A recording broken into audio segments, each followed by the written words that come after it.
ஒரு கிராமத்தில் ஏழை விவசாயி ஒருவர் இருந்தார். தினமும் ஆற்றிலிருந்து தண்ணீர் எடுத்து வர 2 பானைகளை கழியில் தொங்கவிட்டு சுமந்து செல்வார். ஒரு பானையில் சிறிய ஓட்டை இருந்தது. அதனால் ஒவ்வொரு நாளும் வீட்டிற்கு வரும்போது அந்த பானையில் பாதியளவு நீரே இருக்கும்.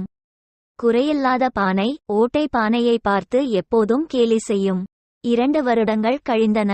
ஓட்டை பானை விவசாயியிடம், ஐயா, என் குறையால் தண்ணீர் சிந்தி உங்கள் வேலை அதிகரிக்கிறது. என் குறையை சரி செய்யுங்கள் என்று கேட்டது.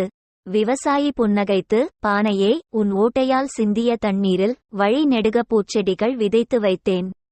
அவை நீ தினமும் சிந்திய தண்ணீரில் வளர்ந்து எனக்கு அழகான பூக்களை அளிக்கின்றன. அவற்றை விற்று பணம் சம்பாதிக்கிறேன் என்றார். இதை கேட்ட ஓட்டை பானை கேவலமாக உணர்வதை நிறுத்திவிட்டது.